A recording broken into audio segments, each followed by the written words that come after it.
Hallelujah, hallelujah. Thank you, Jesus. Magandang umaga uli sa inyong lahat. Ito po ay ipinabatid sa akin ng Panginoon ngayon lang. Patuloy po nating ipanalangin yung pagkakaroon muli ng lugar sa Sampaloc. Ako po, specifically, ay patuloy na nananalangin na sa area po tayo talaga ng Sampaloc. Makakita ng lugar muli.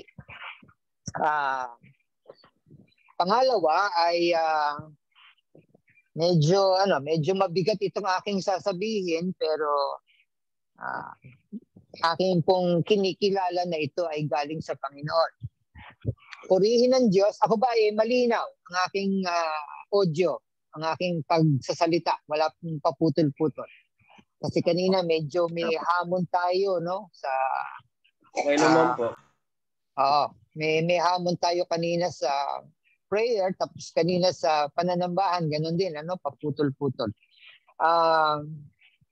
The Lord has been making things very easy for us. Pinadadali ng Panginoon yung ating pananambahan sa mga nakalipas na buwan dito sa ating online service.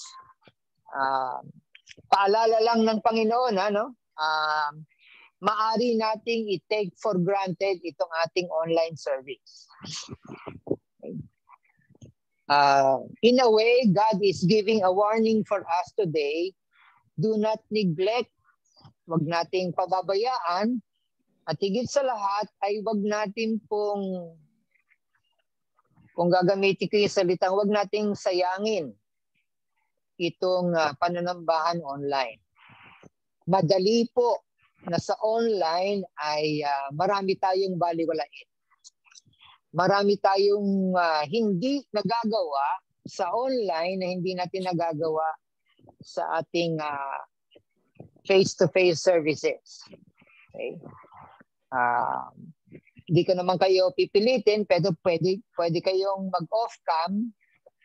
Kaya lang, ang problema nga dyan sa off cam ay maaaring marami pang ibang ginagawa maliban sa pananambahan. Whereas sa ating face-to-face, talagang nakafocus lang tayo sa ating pananambahan sa Panginoon. We will be held accountable. Gusto ko lang ibigyan din yan. Mananagot tayo sa Panginoon. Sa kada, yung kanta natin kanina, ikaw lamang ang nagtiwala sa akin. Marami pong ipinagkakatiwala ang Diyos. Marami pong ibinibigay ang Diyos. Yung pong kapahayagan doon na ikaw lamang ang nagtiwala sa akin, o Diyos, hindi kita bibiguin. Ang ibig lang sabihin nun ay I will handle properly. I will do my best doon sa mga ipinagkakatiwala mo sa akin. Hindi pa po yun ang sermon, yun po ay paalala lang ng Panginoon sa atin. Tayo po ay tutunghay sa salita ng Diyos. Babasahin ni Mel ang ating teksto ngayong umaga. Sige Mel, please. Buksan po natin yung ating Biblia sa unang Samuel 15:22-23. Yes. Sinabi ni Samuel, akala mo ba'y higit na magugustuhan ni Yahweh ang handog at hain kaysa sa pagsunod sa Kanya? Mas mabuti ang pagsunod kay Yahweh kaysa paghahandog, at ang pakikinig ay higit sa haing taba ng tupa. Ang pagsuway sa Kanya ay kasinsama ng pangkukulam at katigasan ng ulo'y tulad ng pagsamba sa Diyos-Diyosan. Sapagkat itinakwil mo ang salita ni Yahweh, itinakwil ka rin nila bilang hari. Purihin po natin ang pagbasa ng salita ng Diyos. Amen. Ating pong bibigyan ng tema itong tekstong ito doon sa pamamaraan na pagpapahalaga sa paghahari ng Diyos. Pagpapahalaga sa paghahari ng Diyos. Ito po yung ating bibigyang pansin na mensahe ng Panginoon para sa atin sa umagang ito. Tayo po ay sumandaling manalangin.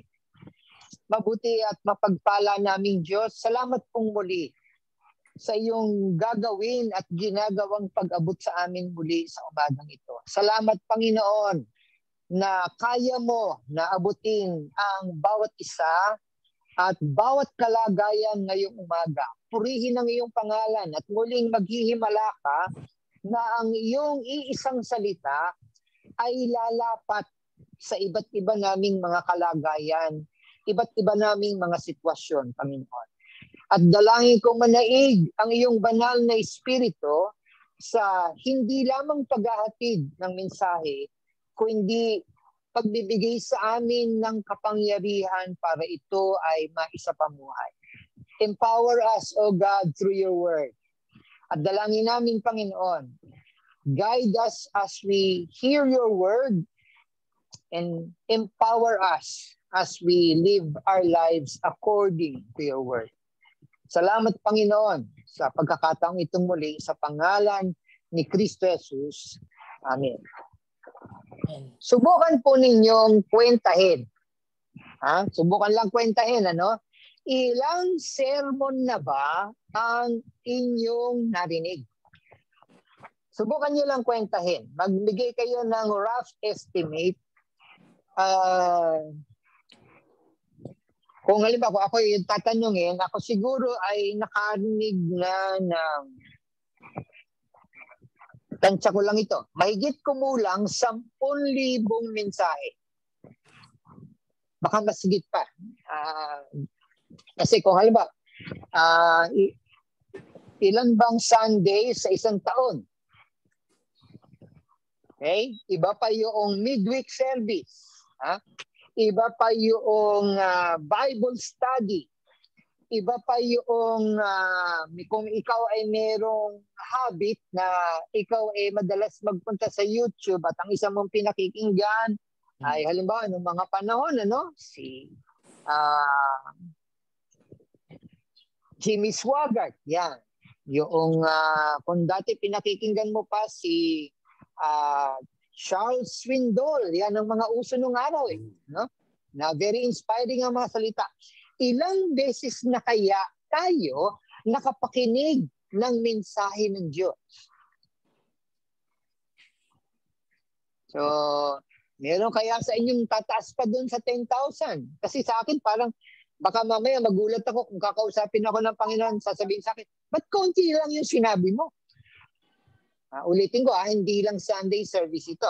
Marami tayong pagkakataon na meron pa tayong naririnig. Naalala ko nung kami po ay nasa Light Makati pa. Ang isang inaabangan din noon ay yung tinatawag na midweek service. So sa kalagitnaan ng linggo, meron pong gawain. Gabi yun. Na kahit gabihin ay dumadalo sa gawain ng Panginoon kasi uhaw sa salita ng Diyos. Okay?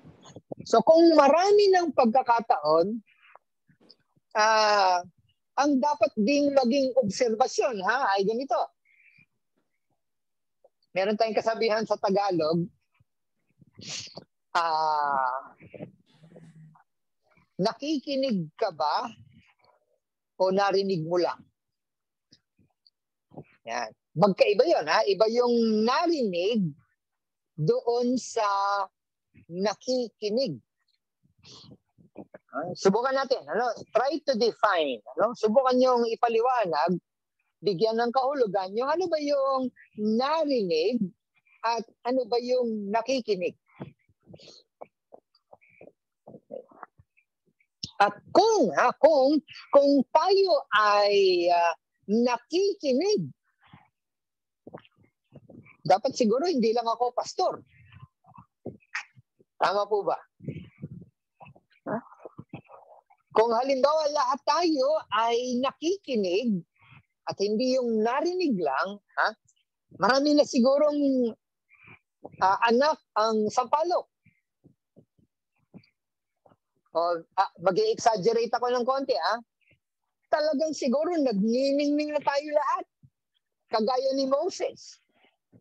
Tandaan nyo, yung ningning ni Moses nung mga panahon na iyon ay dahil nakababad siya ng ilang araw sa presensya ng Panginoon at nandoon yung Isa na yung fellowship, pero ando dun yung constant na paghahayag ng Diyos kay Moses. Kaya yung may mga tanong, paano naisulat ang Genesis? Lalo na yung creation period.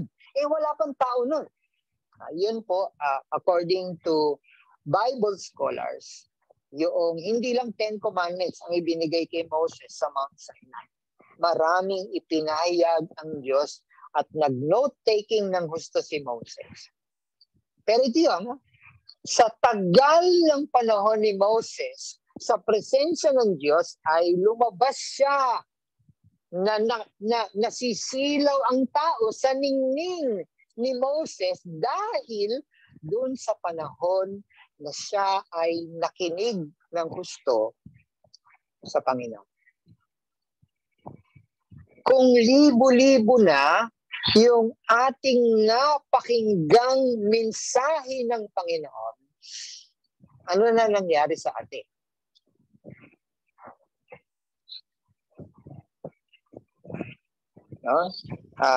Definitely, tiyak yan, may mga dahil sa pakikinig natin sa salita ng Diyos, dahil sa pakikinig natin sa mga mensahe ng Panginoon, marami nang naging conviction. Marami nang naging pag-uudyok ang Panginoon. At doon sa pag-uudyok ng Panginoon, marami na tayong ginawa, marami na tayong inasikaso, at ultimo yung ating mga sarili ay nagkaroon ng maraming pagbabago.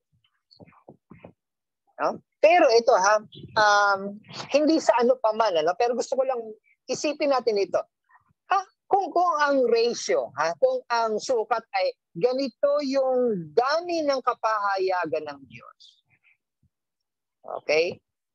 Pero bakit ganito lang yung nagbago?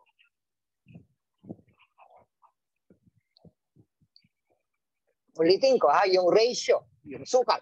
Kung ganito karami yung ibinigay na kapahayagan ng Diyos, bakit ganito lang yung pagbabago? Bakit ganito lang yung inasikaso?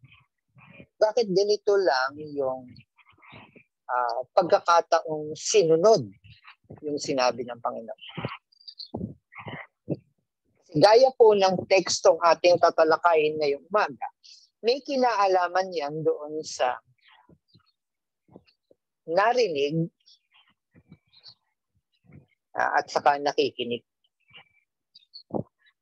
Dito po sa tekstong ito muli, inyo pong basahin at inyo pong paglaanan ng panahon yung kabuuan ng chapter 15. Yung unang bahagi ng chapter 15, medyo, gamitin ko na yung salitang, medyo marahas. Okay? Meron pong iniutos ang Panginoon kay Saul na tila ay marahas. Okay? Pero ang kailangan po nating maintindihan dito, paki-take note po, paki-intindi pong mabuti. Ang kailangan nating makita dito, hindi yung karahasan, kundi yung pag-uutos ng Diyos. Okay? Ang buhay ng isang mananampalataya ay umiikot lamang, nagkakaroon lamang ng saysay, nagkakaroon lamang ng bisa, nagkakaroon lamang ng biyaya mula doon sa ano ba yung iniutos ng Diyos at ano ba yung ating pinakinggan. Okay? Hindi sapat na meron kang narinig sa Diyos. Ang mahalaga ay ano ba yung iyong pinakinggang mabuti. Kasi yung nakikinig at saka narinig, ano yung isa pang kasabihan sa Tagalog, pumasok sa kaliwang tenga, lumabas sa kanan. Para bang dumaan lang.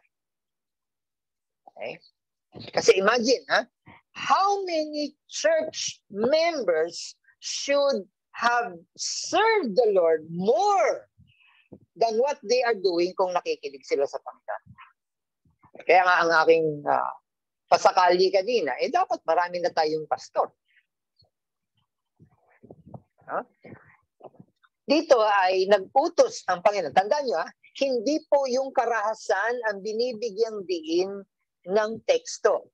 Ang binibigyang diin ay nag-utos ang Diyos. Ano yung sinasabi ko kaninang medyo marahas? Tignan niyo po yung verse 2. At ito po yung hindi rin napapansin ng marami. Paparusahan ko ang mga Amalekita. Yun ang grounds ng Panginoon. Bakit niya paparusahan ang mga Amalekita? Kasi yung kanyang bayang Israel, hindi pa siya bayan noon, siya ay isang grupo pa lamang ng mga tao na kalalabas-labas lang sa Egypt. Kalalabas-labas lang sa pasakit. Kaya galit ang Diyos eh. Kalalabas lang sa hirap nitong mga taong ito, nilusob sila ng mga Amalekita, kinuha ang maraming bagay sa kanila, pinatay ang marami sa mga Israelita. No? Para bang isipin niyo mabuti. Yung pong taong marunong magmahal, yung pong taong marunong magmalasakit, yan po ay mahabagin niya. No? Lalo pag nakita mo na yung tao na kagagaling lang sa hirap, hindi mo yuyurakan yan, hindi mo lalapastanganin, hindi mo gagawan ng hindi maganda. Katunayan nga, hindi ba ikaw ay maaawa, ikaw ay kahit kulang sa iyo, kahit kapos ka, gagawa ka ng paraan na may maiabot ka pa rin. Pero dito po nagalit ang Panginoon, kalalabas lang ng mga Israelita sa Ehipto. Sinalakay sila ng Amalekita. So ito po ay parusa ng Diyos. Na para bang sinasabi ng Panginoon sa mga Amalekita, akala nyo yung ginawa nyo ay okay lang, akala nyo yung ginawa nyo ay malilimot na ng panahon. Hindi. Sabi niya kay Saul, ganito gagawin mo, lulusubin ninyo ang mga Amalekita. Ito nga yung sabi ko, medyo marahas. Pero ang tandaan nyo dito, ang binibigyang diin ay nag-uutos ang Diyos. Mamaya ipapaliwanag ko yung maling pakiwari na ito ay marahas.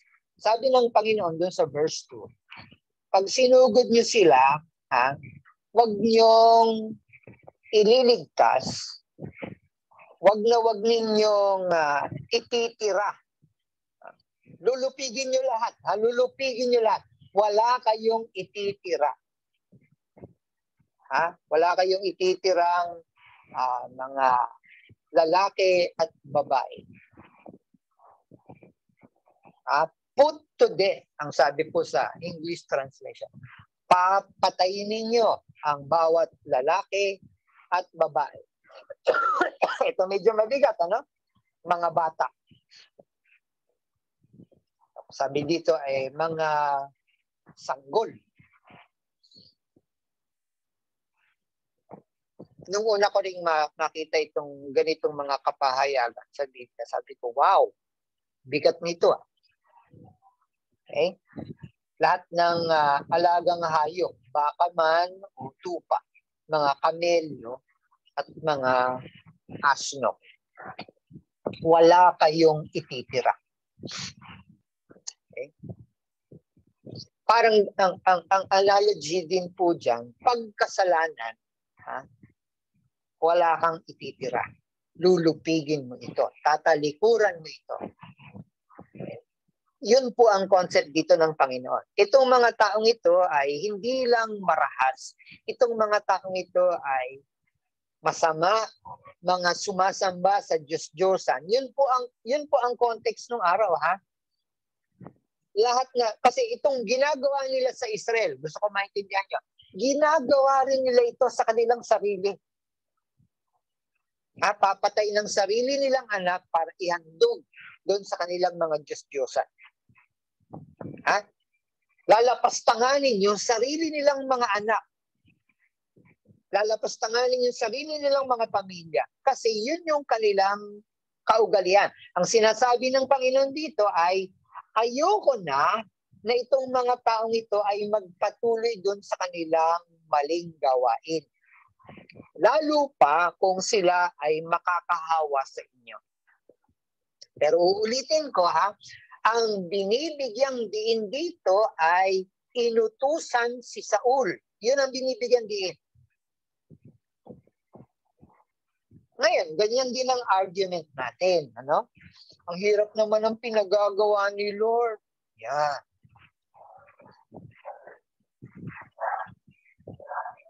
Yan pinagagawa lang naman sa ng Panginoon. Gumising ka ng maaga o kaya medyo manatili ka ng konti pang oras sa gabi para siya ay kausapin. Ang hirap naman ang pinagagawa ni Lord. Yan. Alam niyo ho ba yung kanta na sana dalawa ang puso ko? Yung kantang iyon ay nag-glorify o kaya ay nagtuturo na hindi talagang maiwasan na kahit may mahal ka na ay mai-inlove ka pa sa iba.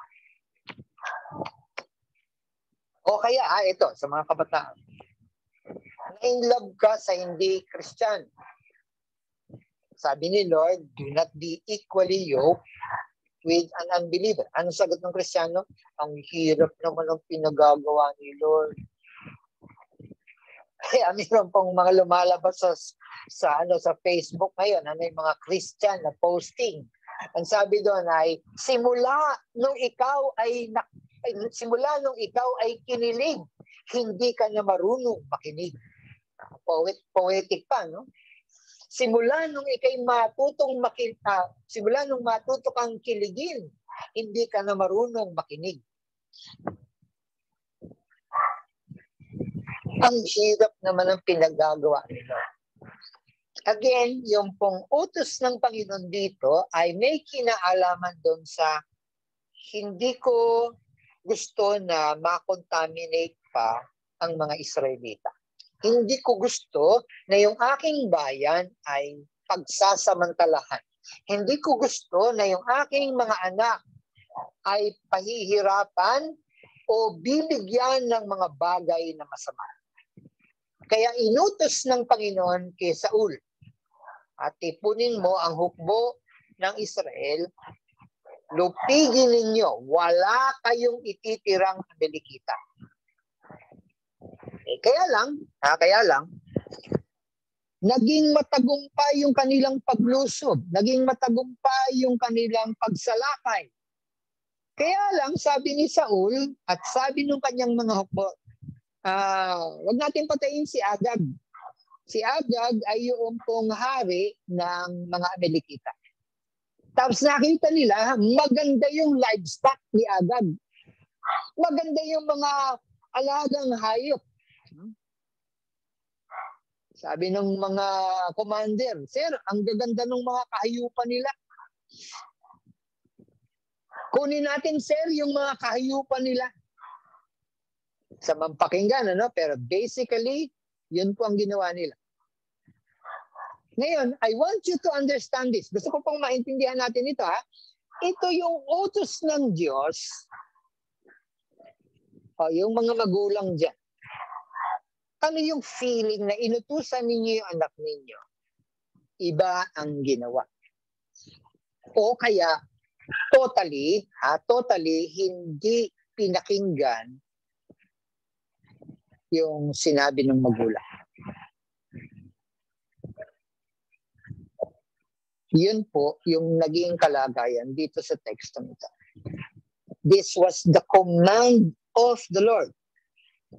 Kaya, para bang, if we will paraphrase, kung atin pong medyo aaregluhin yung kwento, ang nangyari dito ay, hindi yan ang sinabi ko sa inyo. Bakit yan ang pinahalagahan ninyo?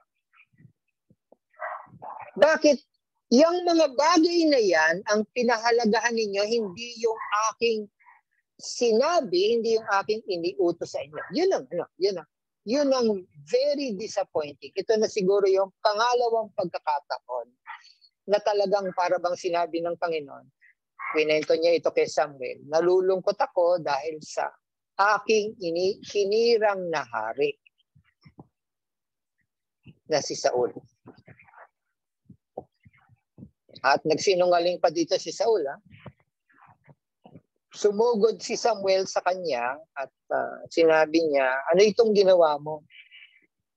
Ano sabi ni Saul? Ginawa ko lahat ng sinabi ng Panginoon. Sinira ko ng lubusan ang mga Amalekita. Sabi ni Samuel, ba't may naririnig akong umuungol na baka? Bakit mayroon ako narinig ng mga kambing? Bakit ako may narinig ng mga tupa? Hindi ba sabi sa'yo ng Panginoon, lupigin mo lahat? Wala kang ititira. Ulitin ko yung concept, ha? Yung anumang ititira mo ay hindi yan karapat-dapat sa Diyos. You do not partially eliminate sin in your life. You totally turn your back on it. Hindi ka tatalikod sa kasalanan ng kaunti lang. Hindi, lubos ang pagtalikod pagdating sa kasalanan. Again, kaya yan iniutos ng Panginoon, hindi para tayong pahirapan. Tayo ay inuutosan ng Panginoon ng ganyang mga bagay para maging maayos yung ating kalagayan. Pag nagtira ka, hindi po mapapaayos yung iyong kalagayan. So nagtira ang Israel. Ulitin ko, kaya lubos na pinatatanggal ng Panginoon. Kaya lubos na pinalulupig ng Panginoon ang kabuuan ng kaharian ng mga Amalekita ay para wala nang matirang atake pa, magdudulot pa ng problema sa Israel. Ganon yan. No? Pag ang kasalanan hindi lubos na tinalikuran, mayroong babalik.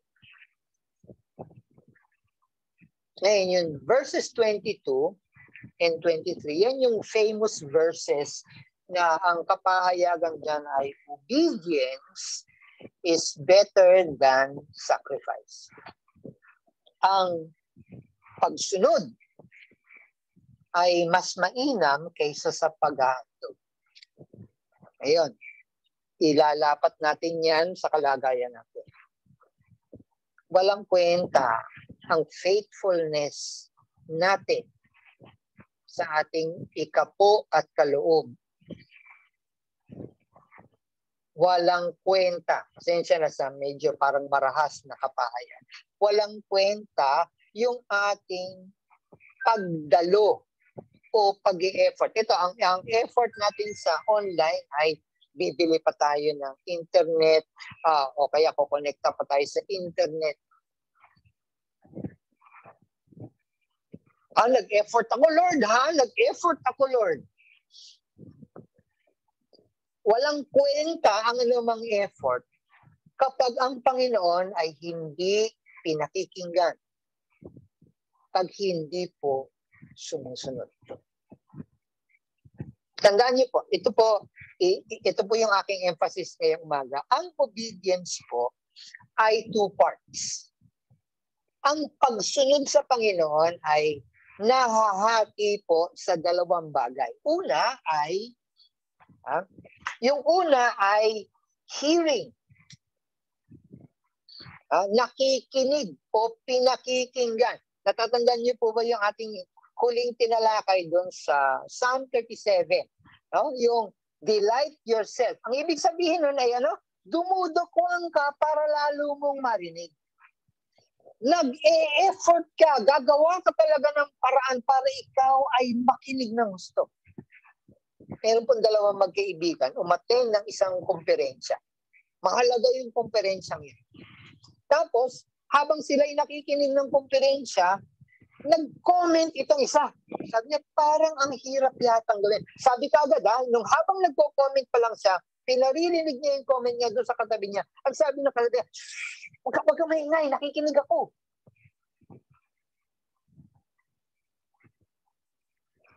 And I understand, napapansin ko po ito, yung Minsan, kahit sa service, ganun tayo eh. Pag mayroong distraction, pag mayroong parang magiging hadlang sa iyong pakikinig, napapalingon tayo, yung mukha natin hindi maipinta. Ano ba yan? Ano ba yan? Ingay na yan. Okay, pero ito, yung nadidistract, dahil nga gusto niyang makinig ng husto, babaliwalain niya yung distraction. Kaya dudukwang. May maingay sa tabi, may maingay sa likod, o may maingay sa harapan. Gagawa yan ng paraan na kailangan kong mapakinggan. Yun po yung first part ng obedience. Yung first part ng obedience ay absorbing, taking in, giving importance to what is being said. Yun ang first part ng obedience. Yung pagsunod, ang unang bahagi niyan ay kukunin ko lahat. Gagawin ko ang lahat para makuha ko, para maintindihan ko, para mapasa akin.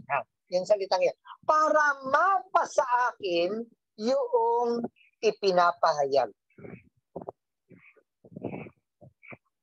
At dito, kung susundan natin yung tema ng Samuel, ng unang Samuel. Hari nga si Saul, ibinigay nga ng Diyos sa Israel yung kanilang kagustuhan na si Saul ang maging hari ng Israel, pero hindi po tinanggal ng Diyos yung kanyang pagiging hari kay Saul at sa kabuuan ng Israel. He remains king. Parang tayo, no? Meron tayo sa paglipas ng panahon ng ating mga buhay, meron tayong mga nagiging expertise. Yung iba sa atin, hari sa kusina yan. Yung iba sa atin, hari sa pagmamaneho. Yung iba sa atin, hari sa paglikha ng ganito, sa paggawa ng gano'n. Nag-i-increase nagiging dalubhasa tayo eh. Pero anumang husay natin, anumang talento natin, anumang gana sa atin, hindi po dapat nawawala yung pagiging hari ng Diyos sa buhay natin. Kaya malungkot ang Diyos eh. Teka, parang hindi lang siya tinanggalan ng pagiging hari niya. Ang naging mabigat sa kalooban ng Diyos ay hindi ako pinakinggan.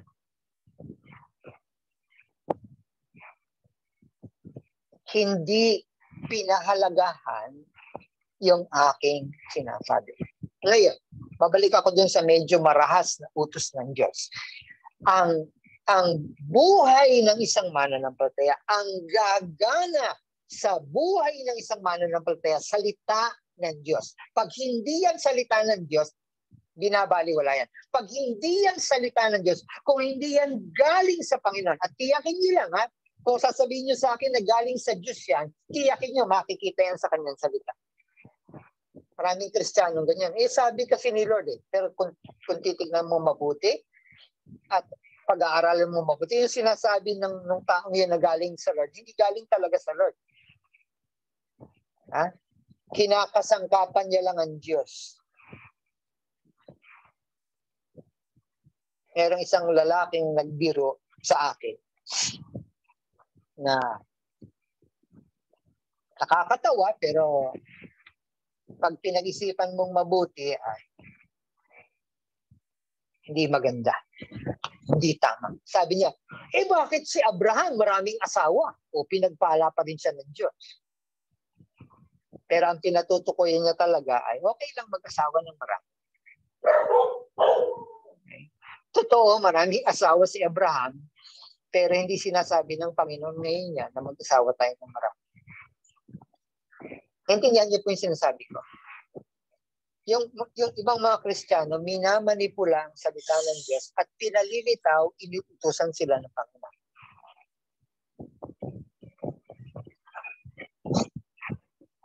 Dito, yung two parts ng obedience ay nakikinig ka ba? At yung pakikinig, hindi lang simple yung, oo, ito sinabi. Hindi. Ando doon yung intensyon na pahalagahan yung sinasabi. Kasi, hari yung nagsasabi. Panginoon yung nagsasabi. Diyos ko yung nagsasabi sa akin. Kaya hindi ko pwedeng maliitin o baliwalain o padaanin sa kaliwa at palabasin sa kanan yung sinasabi niya. Kasi yung sinasabi ng Panginoon, kaya pinapahalagahan yan ay merong magandang idudulot yan sa ating mga buhay.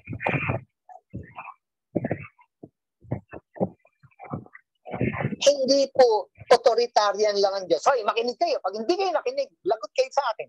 Hindi po. Ang word ni God, ang salita po ng Diyos, palagi pong may layuning maganda sa buhay ng bawat makikinig o magpapahalaga doon sa kanyang salita. Yun ang kapahayagan ng Diyos sa pamamagitan ni Samuel. Obedience is better than sacrifice. Walang kwenta yung mga ihahandog mo, hindi naman kayo nakinig. Alam mo ba na yung mga plano mo, hindi ka lugod-lugod sa Diyos? Yan sinabi ni Samuel kay Saul. Kahit pa na yung mga bakang itinira nila o yung mga bakang hindi nila sinira o pinatay ay 10 ulit pa na mas maganda kaysa sa mga baka ng Israel. Posible po yan. Kasi, grabe ito. Kita mo, tupa pala yun. Kala ko, baka na. Imagine, ano? Yung tupa kasi laki ng baka. Kasi ang ganda nga ng tupa. Kaya nila itinira. Tapos, ang excuse, ang dahilan, ihahandog namin sa Panginoon yan. Ang inaasahan ng Diyos na ihahandog natin sa Kanya ay yung ating pakikinig. Yung ating pagpapahalaga. Kasi pag dun pa lang sira na, pag dun pa lang hindi na naganap, wala nang magandang kasunod yun. Wala nang ibang tatanggapin ng Panginoon. So, sa simula pa lang, sa listening pa lang, sa hearing pa lang, sa accepting the word pa lang, dun pa lang ay naluluwalhati ng Diyos. Dun pa lang ay nabibigyan na natin ng kaluguran ng Diyos. Dun pa lang nabibigyan na natin ng kasiyahan ng Diyos. At kung dun pa lang, palpak na tayo, huwag mo nang asahang matutuwa pa ang Diyos sa mga susunod na kaganapan. Nakikinig po ba tayo? Naiintindihan po ba natin ito? Kasi marami pa tayong sermon na maririnig. Ako po mamangha ako dito sa kapahayagan ito kasi naghahanda po ako nag-aaral po ako Pero yung madalas na sinasabi sa akin ng Panginoon, sige mag-aral ka pero ako ang kikilos. Ako ang mag-ahayag. At yun po ay, nung araw pa man ay akin ang pinangahawakan niya. Kaya nga yun ang malungkot. Ang Diyos ay nag-ahayag, hindi tayo nakikinig. Ako hindi ko naman mababasa laman ng puso natin Hindi ko naman masasabi, si Bunny ni 100% na nakinig yan. Hindi ko alam yun. Hindi ko magagawa yun. Hindi ako nakakabasa ng puso. Hindi po ako nakakabasa ng utak. Si Ate Nancy, 10% lang.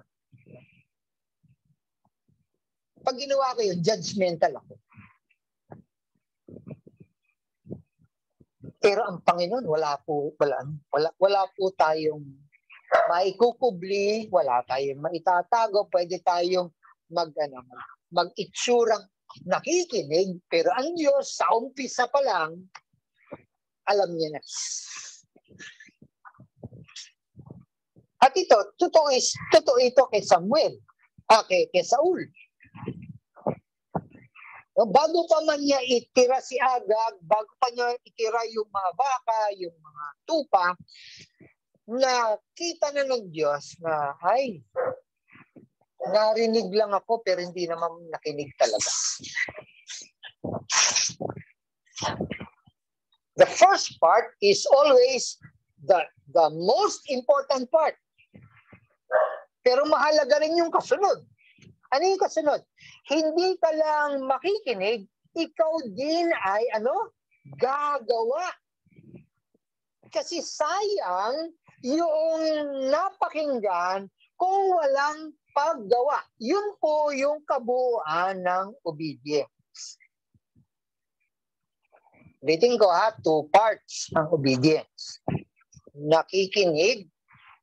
Yung pangalawang bahagi ay ginawa, gagawin, isinagawa yung mga bagay na napakinggan.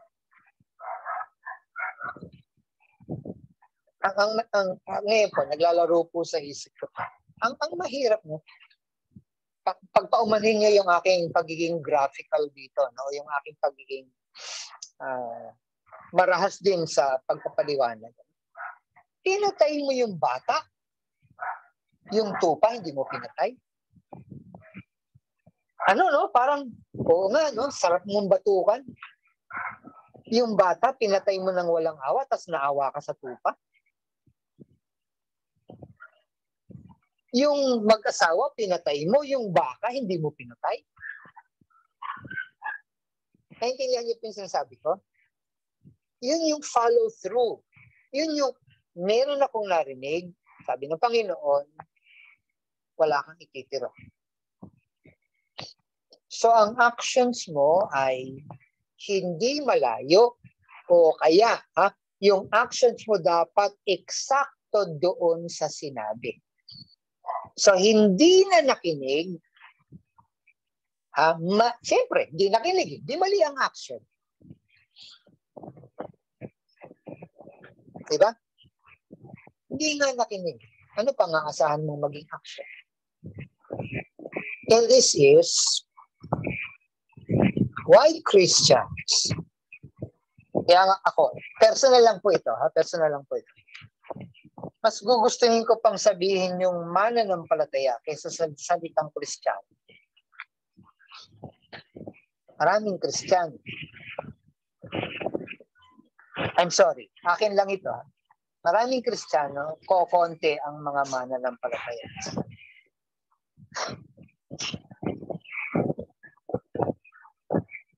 Mali yung pagkakarinig. Mali yung pagkakarinig. Natural. Mali yung gagawin. Merong isang inutusang maglaba. Hindi nakikinig. Sabi nung kanyang pinasukan, ito, lagyan mo ng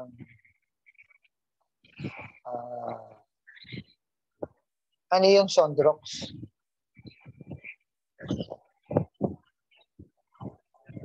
Bleach. Ito, lagyan mo ng bleach. Hindi naman ako mababayaran ng Sondrox kasi in-advertise ko sila. Ito, lagyan mo ng bleach. Ito, hindi. Ulitin ko sabi nga, ito, wag mong lalagyan ito ng bleach. Ano yung bleach sa Tagalog? Clorox siya tayo. Clorox, branding yun eh. Sorry. Sige. Akala ko yung po yun. Nagkakaintindihan mo tayo. Ito, wag mo lalagyan ito ng Clorox, ha? Ito, lalagyan mo. Hindi nakinig. Pinagbaligtad. Kaya alam na, yung mga naglalabas sa atin, alam yung mangyayari. Diba? Hindi nakinig. Naglaba. Oo, naglaba. Pero yung mga puti, hindi pumuti. Yung mga decolor, pumuti. Kasi hindi nakinig. So, for the church, for believers, the word is not the issue. Kasi nga, di ba sabi ko nga sa inyo, ilang libo na ba yung mensahe? Ha? Hindi pa nakabilang doon yung ating mga personal Bible reading, personal devotion, at personal study. Di pa kasama yun. Iba pa rin yung habang ikaw ay nagmamaneho o habang ikaw ay naglalakad, may pinakita ang Diyos, may sinabi ang Diyos, wow, thank you Lord sa message. Simula pa lang yun. May kaakibat yun na pagsunod. So, kapos yung obedience kung nakinig ka lang. Kasi ang obedience ay merong dalawang bahagi, merong dalawang importanteng sangkap na dapat ay mailagay, maganap, at maisakatuparan sa buhay ng bawat mananampalataya. Kaya yung kapahayagan ni Samuel na galing sa Panginoon, at sabi niya kay Saul, obedience is better than sacrifice. Ang ganda ng balak mo, ang ganda ng mga plano mo, kaya lang ang masakit nun, hindi ka nakikinig sa Diyos. Kahit padoblehin mo ang iyong ihahandog, kahit doblehin mo pa yung effort mo para sa gawain ng Diyos, kung hindi ka nakikinig, baliwala ang mga bagay na gagawin.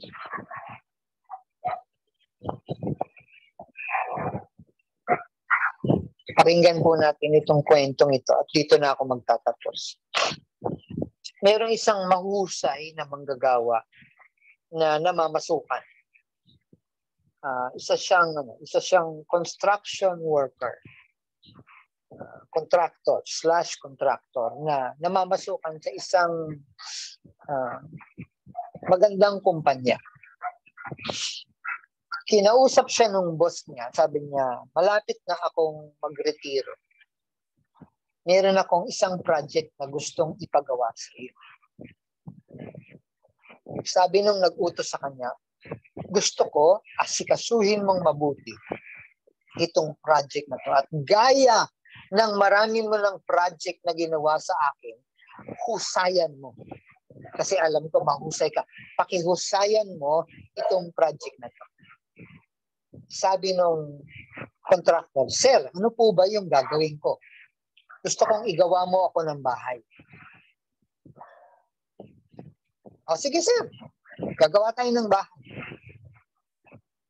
Kaya lang, nung iniwanan niya, nung umalis siya doon sa kanyang pakikipag-usap doon sa kanyang amo, sabi niya, ang tagal na panahon na lahat ng sinabi mo, pinakinggan ko. Ang tagal na panahon na lahat ng inuutos mo, ginawa ko sa pinakamainam, sa pinakamabuti, pero kahit kailan hindi mo pa ako ginantimpalaan sa aking pagiging tapat at pagiging mahusay.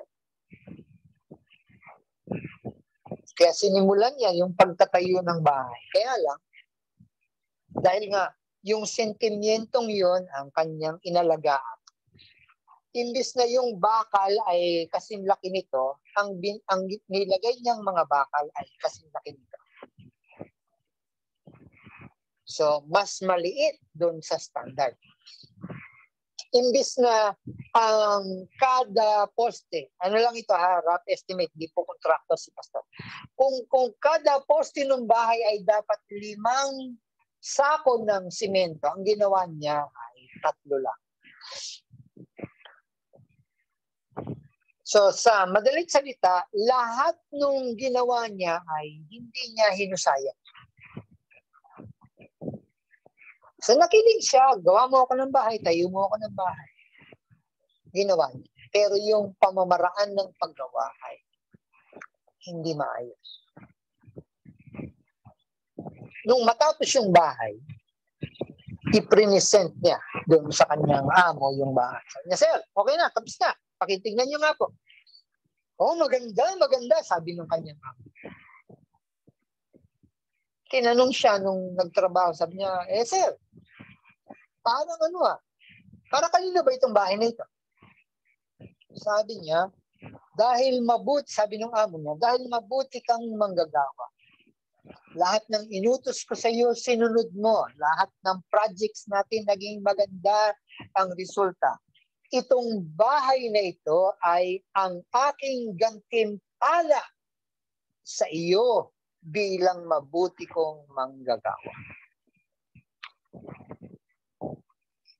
Di yung kanyang mabuting manggagawa ay ngumiting aso lang. Hindi siya matuwa na binigyan siya ng bahay. Bakit? Kasi alam niya kung paano itinayo yung bahay sa hindi maayos na pamamahala. Kahit na ano pang pagsisisi gawin, siguro sinabi, sana na lang, ginawa ko yung pinakamainam ko, ako pala titira. Bitin ko, ang obedience ay 2 parts. Hindi ka lang makikinig ng mabuti. Ikaw at ako ay makikinig ng pinakamainam, pinakamabuti. Walang letra, walang salita na palalagpasin, iintindihin at kukunin lahat. Matapos makuha, ito ay gagawin. Hahakbang tayo na itong mga sinabi ay magampanan ng mabuti sa ating mga buhay. I still hope and pray. Ako'y dumadalahin pa rin sa Diyos. Madagdagan pa ang pastor ng Lights and Fire. Bunga ng ating pakikinig at pagsunod sa Panginoon. Hindi lang naman pastor. Marami pang kaluluwa ang madadala sa kaharian ng Diyos dahil nakikinig tayo sa Diyos at ginagawa natin ang pinakamainam doon sa ating mga napakinggan mula sa Kanya. Marami pang matutulungan ang gawain ng Diyos kasi ang mga mananampalataya ay nakikinig at sumusunod.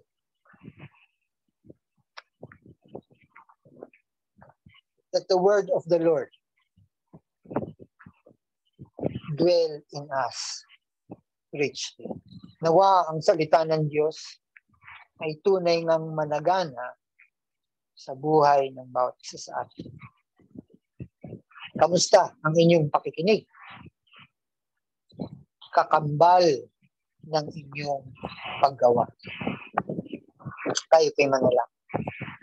Dakilang Diyos, salamat po. Nawa magkaroon ng panibagong kahulugan. Panginoon, salamat at kinausap mo.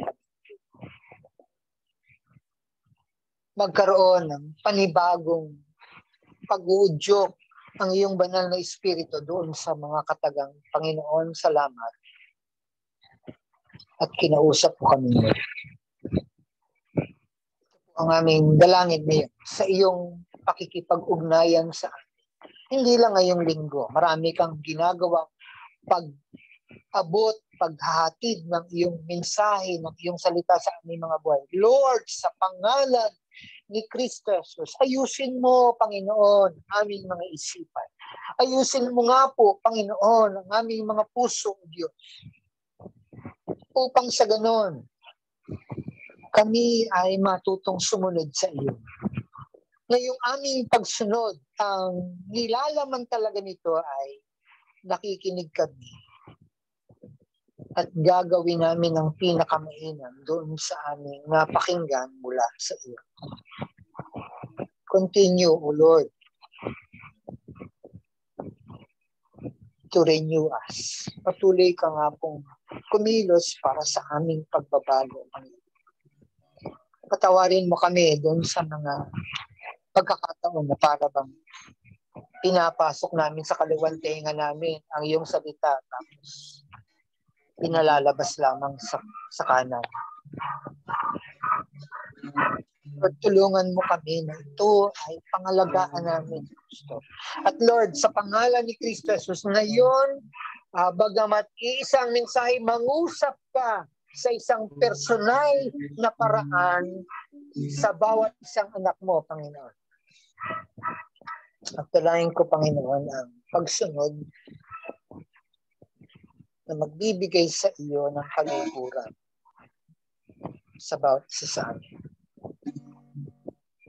Salamat po, Panginoon, sa iyong pangungusap. Awitin uli natin yung ating inawit kanina. At gusto kong damhin ninyo yung mga letra noong ikaw lamang ang nagtiwala sa akin.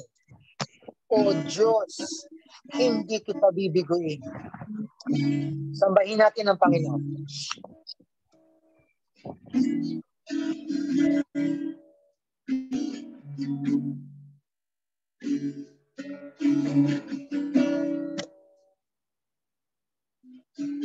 O Diyos, sa kabutihan mo, ako'y naririto upang magpuri sa iyo.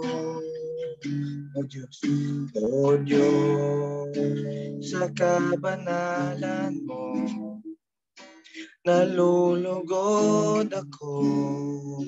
Buhay ay iaanay ko. Ikaw lamang ang nagtiwala sa akin.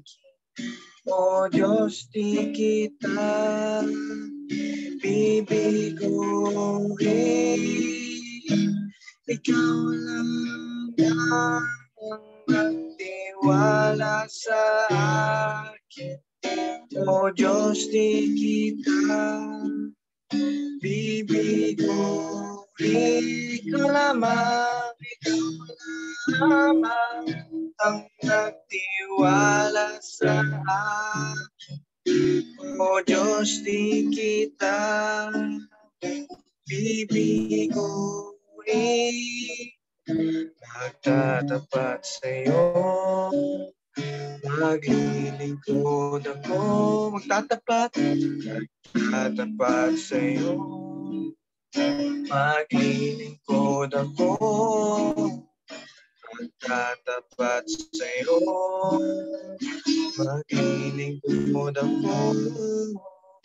O Diyos, kay buti mo.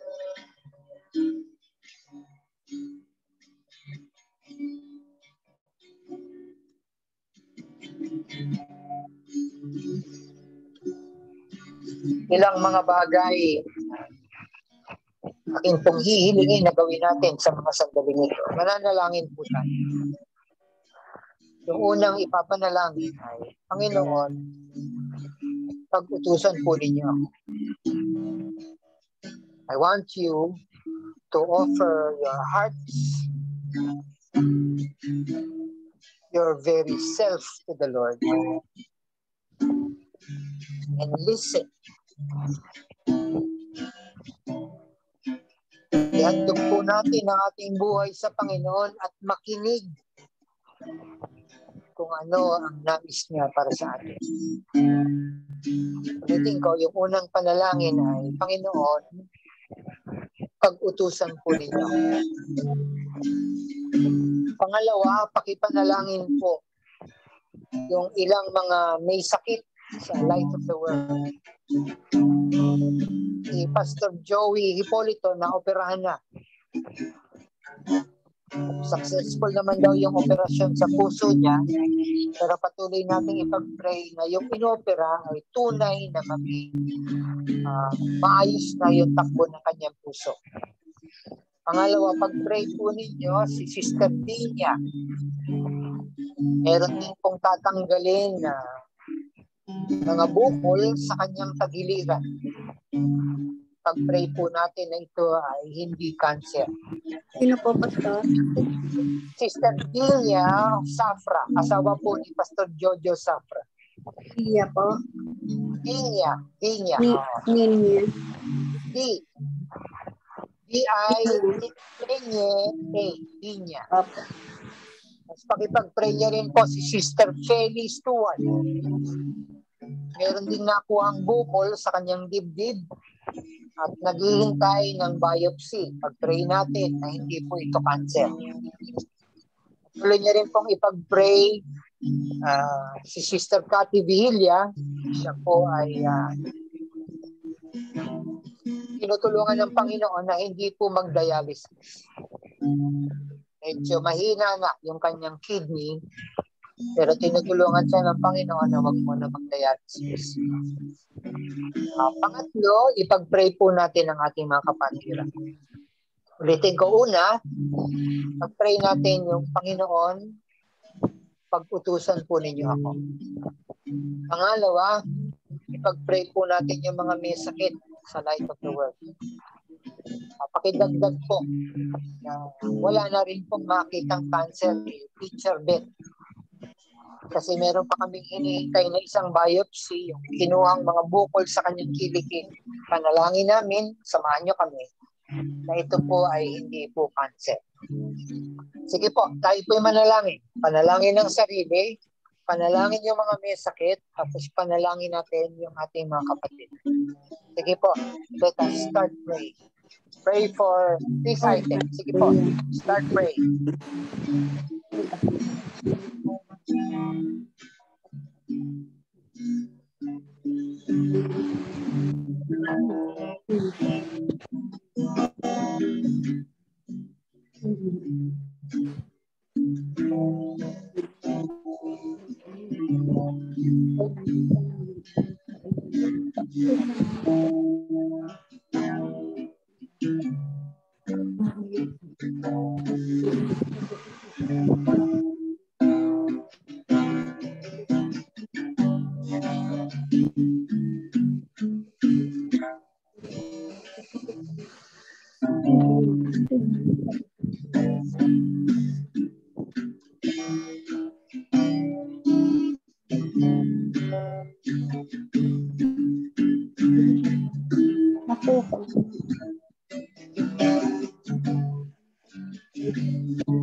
Hallelujah. Hallelujah. Muli, Panginoon, lubos ang aming pasasalamat at pananambahan sa iyo. Dahil totoong kumilos muli ang iyong banal na Espiritu sa bawat tahanan, sa bawat puso, sa bawat isipan. Nangusap kang muli, O Diyos. Hallelujah. Salamat po, Panginoon. Dalangin ko po, Panginoon, yung ipinagagawa mo sa amin ngayon, yung bahagi na kung saan partikular, ang bawat isa ay nagsabi, Panginoon, pag-utusan po ninyo kami. Sa pangalan ni Kristo Jesus, ang pakikipag-ugnayang ito ay maging buhay, maging mahalaga, Panginoon. At tunay ngang pagtuon ng pansin, pagtuon ng lakas ng bawat isa sa amin. Muli, Panginoon, salamat sa magandang gawain muling naranasan namin sa iyo, O Diyos. Patuloy mo kami ngayong samahan, patuloy mo kaming kaugnayin, patuloy mo kaming gabayan matapos man ang gawain ito. Amin pong kinikilala na ikaw ay hindi pilisan sa buhay namin. Ikaw ay patuloy na mananagana sa maraming paraan sa buhay namin, O Diyos. Ito po ay aming pinangahawakan at aming ipinapahayag sa ngalan ng Ama ni Kristo Jesus at ng banal na Espiritu at ang lahat magsabi ng Amen. Amen. Amen. Hallelujah. O mag-on cam muna kayo at kumaway-kaway sa inyong mga kapatid para masulya pa naman yung inyong mga kagandahan. Dalangin niyo rin po na ito pong Oktubre ay magkaroon ulit tayo ng face-to-face. Pero higit sa lahat, panalangin po natin. Ako po nanalangin kanina lang, Lord, panibagong gawain sa Montalban at saka maibalik ang gawain sa Sampaloc. So, shout out dun sa mga taga Montalban. Bye-bye, Wowen! Galing na si Wowen. Galing na. Wowen. Hi. Hihipin yata eh. Oh. Hello, Hihipin. Ito po sana prayers. Bumaba na po yung niya. Lagnat niya. Purihin ng Diyos. Purihin ng Diyos. Hello, Faye! Nandun sila sa baba. Wowen! Salamat po sa prayers. Bye-bye. Bye-bye. God bless you. Love you, Wowen! Bye. God bless.